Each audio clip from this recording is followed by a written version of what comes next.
Hey, what is up? Welcome back to my channel. I haven't been here for a minute, but I am back, and today I'm going to be showing you how I make my shimmery cakesicles. This is something that's been trending for a while. The cakesicles have been trending, and I'm going to be showing you how I do mine to be super shimmery. I've seen a couple of bakers on Instagram and on YouTube do this where they paint the cakesicle after it's done when it comes out of the mold. But as you can see, I'm painting my mold first. I'm using the Rolcom Super Gold and taking my brush, dipping it into the luster dust as is, and painting my mold. I'm doing this because I found that it gives a much more brighter finish, whereas when you paint it when it comes out of the mold, I find that it's a little bit more dull. I'm using the luster dust as is. I haven't added any liquid, no alcohol, no quick drying essence to it, and it works just fine. It sticks to the mold. Now, before you begin this, make sure that your mold is clean and completely dry.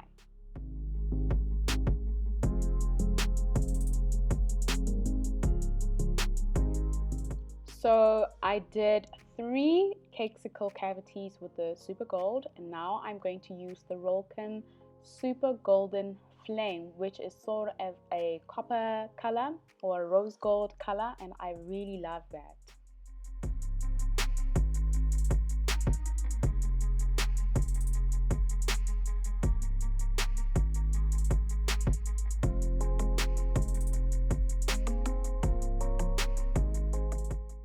Now we're going to move on to tempering chocolate. This is not as daunting as it sounds or as it seems. I'm using a 52% couverture chocolate. Couverture chocolate always needs to be tempered, and if you feel that you're not confident in chocolate tempering, you can choose to use a chocolate that doesn't need to be tempered, such as Chocix. This can simply be melted in the microwave or over a double boiler, but of course you still need to be careful that you don't burn the chocolate. I'm not going to get too much into chocolate tempering in this video because I feel it deserves a completely separate video, but a quick tip for when you temper chocolate or even when you are melting chocolate, for it to be a quicker process, chop your chocolate super finely.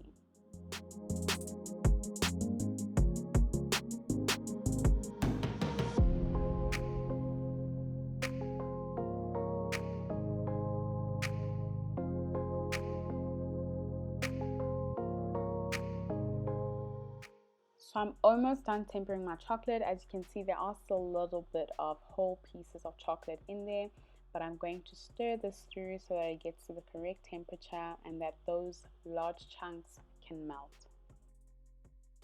Now that I'm happy with my chocolate, I'm going to take it to the mold that I painted with the luster dust earlier.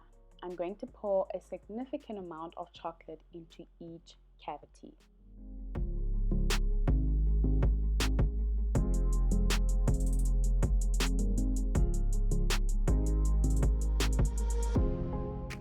This is an important step. I'm going to bash my mold onto my surface so that any air bubbles that are at the bottom will come to the top and that I have a smooth finish on the top. Now, using a brush, I'm going to brush the chocolate up onto the sides of the mold. This is important so that there is enough chocolate coated on the sides of the mold so that when you unmold your cakesicle, it doesn't crack on the edges, which is something that has happened to me. So I know this through trial and error, and now I'm sharing it with you.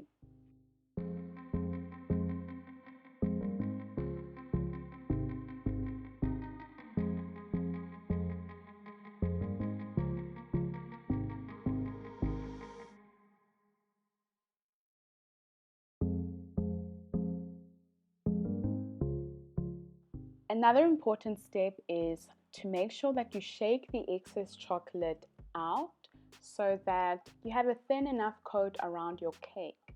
After all, it is a cakesicle, so the main star of the show is the cake that's inside of the chocolate.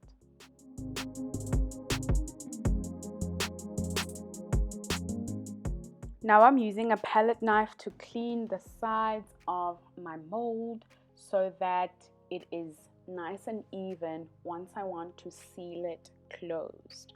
After this, I'm going to start putting in my cakesicle sticks. Now I've seen a lot of people fill the mold with cake first and then put the cakesicle stick inside. If you find that that works for you, that's fine.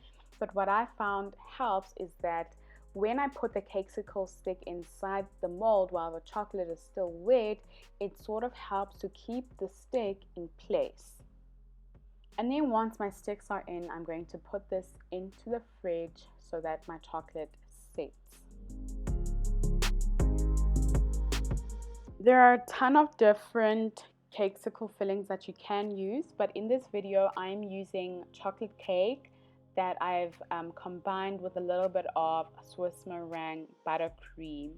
I will do a separate video to show you what other kinds of fillings you can use.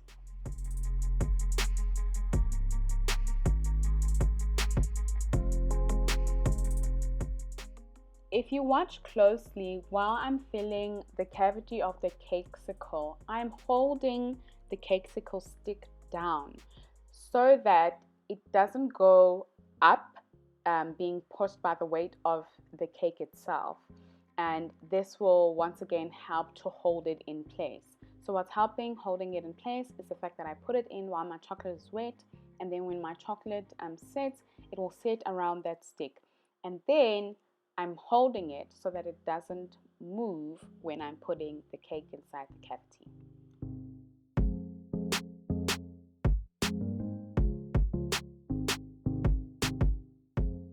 When you fill your cakesicle cavity, do not fill it all the way to the brim, otherwise you won't have enough room for the chocolate on the sides of the mold to seal with the chocolate that I'm currently putting over my cakesicle. And that means that it's going to crack.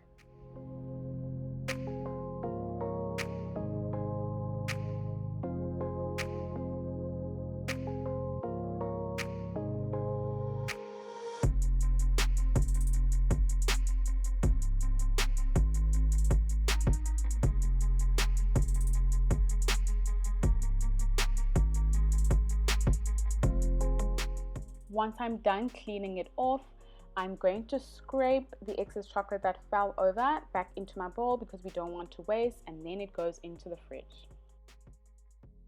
And voila, there's my cakesicle, beautiful, golden and shimmery.